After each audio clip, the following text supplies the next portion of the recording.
you'll achieve? Rise United is a set of bold goals to really increase the academic achievement of young people, help more people find jobs to achieve financial stability, and to live healthy and happy lives. How can plans to get this lofty goals in there? And I think it'll involve donations and volunteering, but what are some of those? Next steps is really to continue to socialize this among the community, connect with public sector, private sector partners, mobilize our nonprofit community who are serving on the front lines helping people every day, and organizing and aligning priorities. Is there a dollar amount that the idea to, make this all happen, or is it going to be a continuous effort? There is no amount of money that can fix the problems of today. It's going to take time, it's going to take expertise and resources, and that's why I talk about the public sector too. So there are policy changes that are going to be looked at, and investments in the areas of education, income, and health, where we really close the opportunity gaps, in particular with our African American and Hispanic communities. When you came out with these goals, any concern maybe too lofty to reach where you want to by 2030, or any progress is good progress?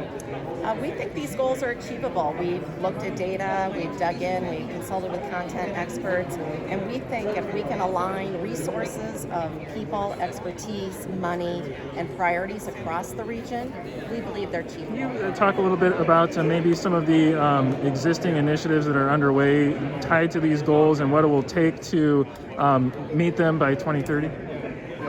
Some of the existing initiatives are reading programs in schools. So if we take the third grade reading metric, first of all, that starts at birth. And so there are programs in our community making sure that kids have quality care and preschool education so that they're ready to start kindergarten, ready to learn. Because when that happens, they're going to be more prepared to be reading by third grade. It's a ripple effect. Our levers are third grade reading because that is the biggest predictor on both sides of achievement in life. And so early childhood education programs are key. On this Saturday, we're hosting The Pitch with KWQC and the Quad City Times. And these are local nonprofits who are looking at innovative approaches to some of the challenges that are keeping kids from not reading proficiently by third grade. Okay. What about as it relates to the other two goals, particularly raising income levels and addressing disparate access to healthcare?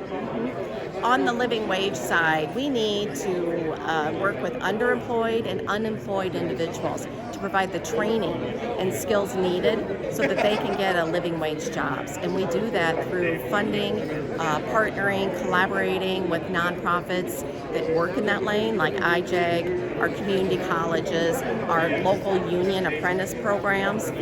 We work with all of those to really access and get to people who could use the training to achieve a better job. And what about as it pertains to access to health care? Yeah, at every benchmark, we look at Black and Hispanic families being more vulnerable to long-term preventable health challenges. And so funding things like the Community Health Care Center, working with our local hospitals on raising awareness and really targeting neighborhoods, grassroots organizations, working with organizations that are working with those populations and help them be successful in recruiting and helping people in their neighborhoods. So achieving these goals, is it going to be a matter of increasing the capacity of these organizations and existing initiatives, or is it about, finding new programs, new initiatives, new solutions? It's going to be about enhancing those programs that work. It's going to be looking at innovative approaches to some of our challenges. We can't do the same thing and expect different results. And it's going to be about uplifting those organizations, working on the front lines that are working directly with those people. How do we support them? How do we build the capacity of those organizations? And then finally, the most important thing is really aligning efforts. That we're not duplicating, but we're complementing and powering efforts that are complementing each other.